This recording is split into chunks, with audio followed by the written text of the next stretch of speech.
आज देश बना रहा है लोकतंत्र के महापर्व का छठा चरण। 7 राज्यों और 1 केंद्र प्रदेश की 58 सीटों पर हुई वोटिंग। शाम 5 बजे तक औसत 57.70% हुआ मतदान। पश्चिम बंगाल में 77.99% पड़े वोट।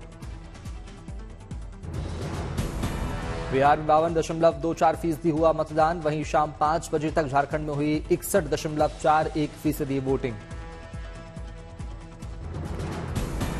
शाम 5 बजे तक जम्मू कश्मीर में 51.35% पड़े वोट। दिल्ली में 53.73% मतदान।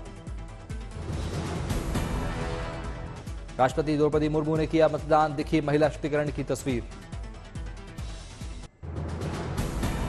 उपराष्ट्रपति जगदीप धनखड़ ने किया मताधिकार का इस्तेमाल। मतदान करने की लोगों से अपील। लोकतंत्र के सबसे बड़े उत्सव में सीडीएस जनरल अनिल चौहान ने लिया हिस्सा। उनकी पत्नी ने भी डाला वोट।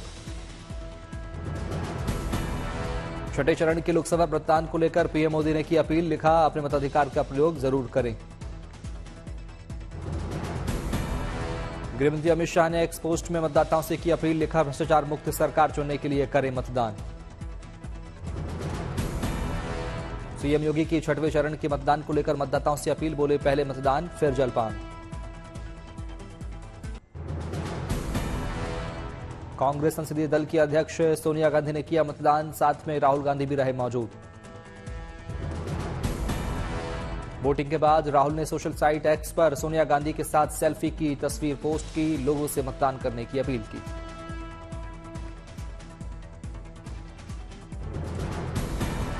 दिल्ली में कांग्रेस नेता प्रियंका वाड्रा ने किया मतदान। लोगों से की लोकतंत्र के लिए मतदान करने की अपील।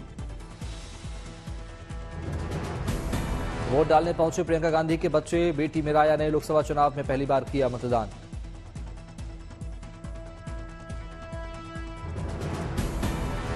वोट डालने के बाद बोले रॉबर्ट वाड्रा, कहा, राहुल देश के हित में काम करेंगे और राजीव के सपने को करेंगे पूरा।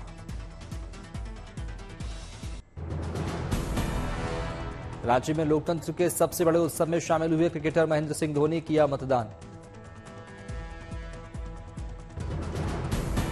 दिल्ली में जेपी अग्रवाल ने किया अपने मताधिकार का इस्तेमाल। चांदनी चौक से हैं कांग्रेस उम्मीदवार।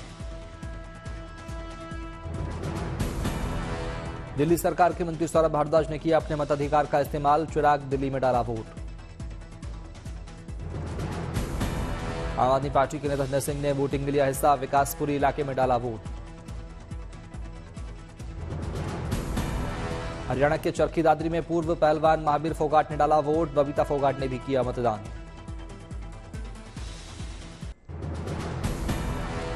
दिल्ली में बीजेपी नेता वरुण गांधी ने किया मतदान। निर्माण भवन पोलिंग सेंटर पर गर्मी को देखते हुए वोटरों के लिए की गई मटकों के पानी की व्यवस्था। दिल्ली में कांग्रेस नेता अजय माकन ने किया अपने मताधिकार का इस्तेमाल। इंडिया अलायंस की जीत का दिलाया भरोसा। दिल्ली में केंद्रीय मंत्री अश्विनी वैष्णव ने की डाला वोट। मतदान के लिए कतार में लगकर अपनी बारी का किया इंतजार। फिल्म अभिनेता सिद्धार्थ मल्होत्रा ने दिल्ली आकर लोकतंत्र के महापर्व में लिया हिस्सा। अपने इंस्टाग्राम अकाउंट के जरिए फैंस को दी जानकारी। धनबाद में 105 साल की बुजुर्ग महिला ने किया मतदान। बुजुर्ग महिला का उत्साह देखकर लोगों को मिली मतदान करने की प्रेरणा।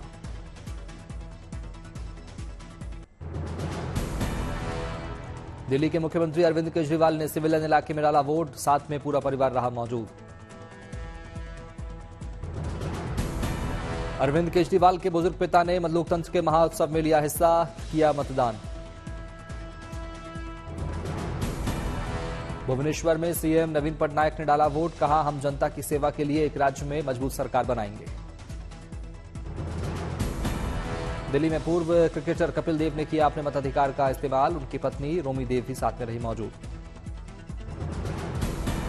दिल्ली में पूर्व राष्ट्रपति रामनाथ कोविंद ने किया मतदान। तुगलक क्रिसेंट इलाके में डाला वोट। भुवनेश्वर में बीजेडी के नेता वीके पांड्या ने अपने मताधिकार का किया इस्तेमाल। ऑटो से पहुंचे मतदान केंद्र।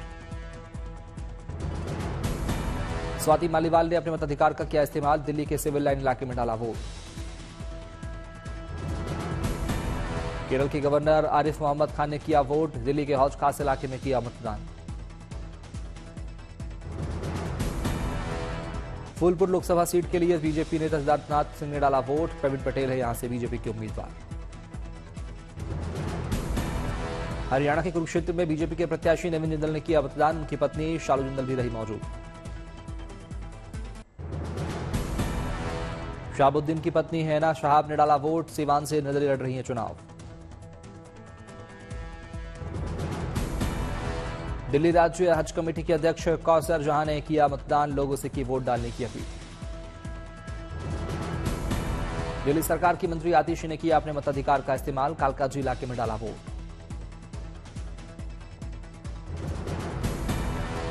लोकसभा चुनाव के छठे चरण में पूर्व क्रिकेटर और सांसद कदम कबीर ने डाला वोट। ओल्ड राजेंद्र नगर में किया मतदान। आज से कवि सुरेंद्र शर्मा ने सिविल लाइन इलाके में किया मतदान। लोगों से की मतदान की अपील। मतदान से पहले बांसुरी स्वराज ने झंडेवाला मंदिर में की पूजा अर्चना। नई दिल्ली से लोकसभा उम्मीदवार है बांसुरी स्वराज। बांसुरी स्वराज ने किया मताधिकार का इस्तेमाल। पिता भी साथ में रहे मौजूद।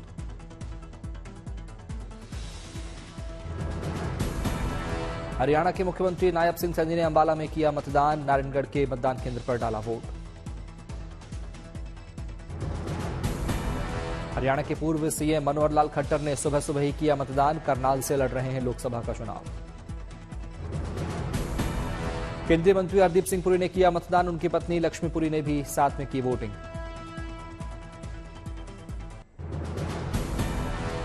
लोकतंत्र के महोत्सव के छठे चरण में मतदान को लेकर घाटी में उत्साह। सुबह से ही घरों से मतदान के लिए निकले लोग। अनंतनाग में मतदान केंद्रों के बाहर लोगों की लगी लंबी कतार। लोगों ने किया अपने मताधिकार का इस्तेमाल। कश्मीरी पंडितों के लिए विशेष मतदान केंद्र जम्मू में 21, दिल्ली में 4 और उधमपुर में 1 मतदान केंद्र में हुई वोटिंग। राजौरी में बीजेपी प्रदेश अध्यक्ष रविंद्र रैना ने की वोटिंग। पीडीपी की और महबूबा मुफ्ती की यहां से लड़ रही हैं चुनाव। अनंतनाग में वोटिंग के बीच बोली महबूबा मुफ्ती, का एलजी को इतना डर था कि मैं तो ना लड़ती चुनाव। अम्बेडकर नगर के टांडा में 116 साल की दादी ने किया अपने मताधिकार का प्रयोग। बग्घी से पहुंची मतदान करने। ओडिशा में लोकतंत्र के महापर्व को लेकर कलाकार सुदर्शन पटनायक ने बनाई कलाकृति। लोगों से की मतदान की अपील। रांची में मतदान के लिए एक दंपत्ति का दिखा जज्बा। विकलांग पत्नी को गोद में लेकर पहुंचा मतदान करने। प्रयागराज में यूपी के डिप्टी सीएम केशव प्रसाद मौर्य ने अपने मताधिकार का किया इस्तेमाल। पत्नी भी रही साथ में मौजूद। दिल्ली में बीजेपी उम्मीदवार मनोज तिवारी ने किया मतदान। नॉर्थ ईस्ट दिल्ली से लड़ रहे हैं चुनाव। गाजीपुर की चुनावी रैली में बोले प्रधानमंत्री मोदी, मेरे काम से गरीब का जीवन बदला। बोले पीएम मोदी।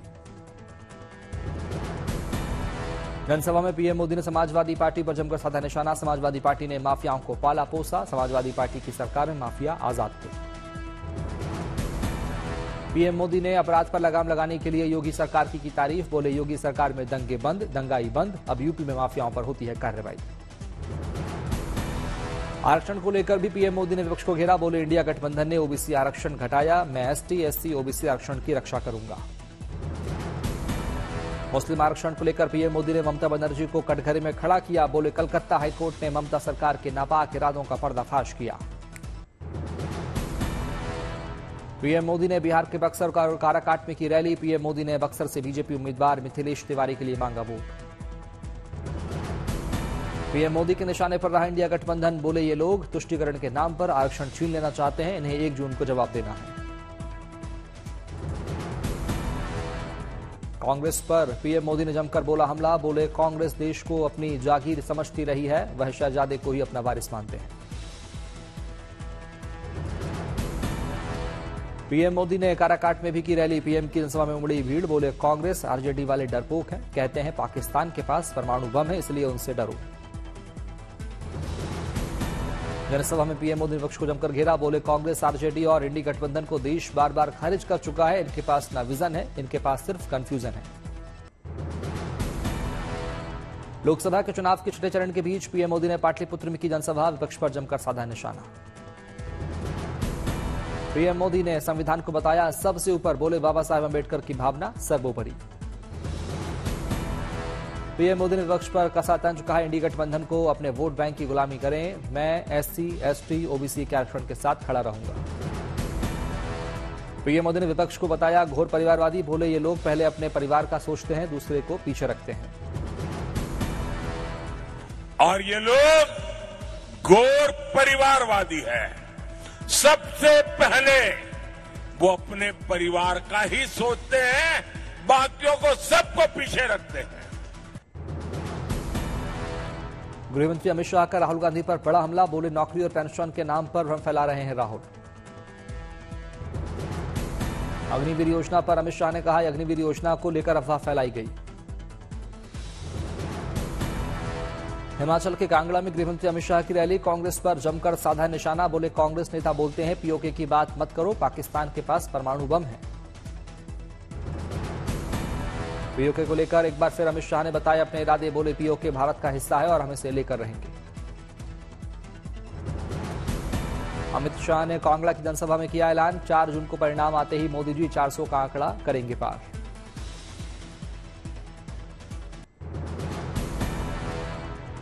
कोलकाता की अनसुईया सेनगुप्ता ने कांस में रचा इतिहास, बनी बेस्ट एक्ट्रेस का अवार्ड जीतने वाली पहली भारतीय महिला। फिल्म शेमलेस के लिए अनुसुईया सेनगुप्ता को मिला है महिला अवार्ड, बुल्गारिया में डायरेक्टर की है फिल्म। सीता नवमी महोत्सव पर भारत से श्रीलंका जाएगा 108 लोगों का प्रतिनिधिमंडल, कल से 1 जून तक यात्रा रहेगी। नासा जल्द ही भारतीय अंतरिक्ष यात्रियों को प्रदान करेगा उन्नत प्रशिक्षण, भारत में अमेरिकी दूत एरिक गारसेट ने दी जानकारी। आभूषण बाजार पर चढ़ा चुनावी रंग, लखनऊ में गहनों की दुकान पर सोने चांदी के बने चुनाव चिन्ह की हो रही बिक्री। नागपुर में पेट्रोल भराकर बिना पैसे दिए फरार हुआ कार ड्राइवर, सीसीटीवी फुटेज आया सामने। छत्तीसगढ़ के बेमेतरा में सबसे बड़े बारूद फैक्ट्री में लगी आग, जोरदार धमाका, दूर तक दिखाई दी चिंगारी। चंदौली में बीजेपी नेता की नई कार के सेलिब्रेशन में शामिल होना एसआई को पड़ा भारी, वीडियो वायरल होने पर हुई कार्रवाई। गाजियाबाद के मुरादनगर में अवैध अतिक्रमण के खिलाफ कार्रवाई, जेसीबी से हटाई गई अवैध दुकानें। उमरिया में नायब तहसीलदार के ड्राइवर पर हमले के आरोपियों के घर पर चला बुलडोजर, 1 गिरफ्तार 3 फरार। कांस फिल्म फेस्टिवल में लव इन वियतनाम फिल्म का first look poster launch, Bharat और वियतनाम ने मिलकर बनाई पहली फिल्म। कांस फिल्म फेस्टिवल में अदिति राव हैदरी ने बिखेरा जलवा, लोगों को पसंद आ रही उनकी फ्लोरल ड्रेस और गाजुगामिनी चाल।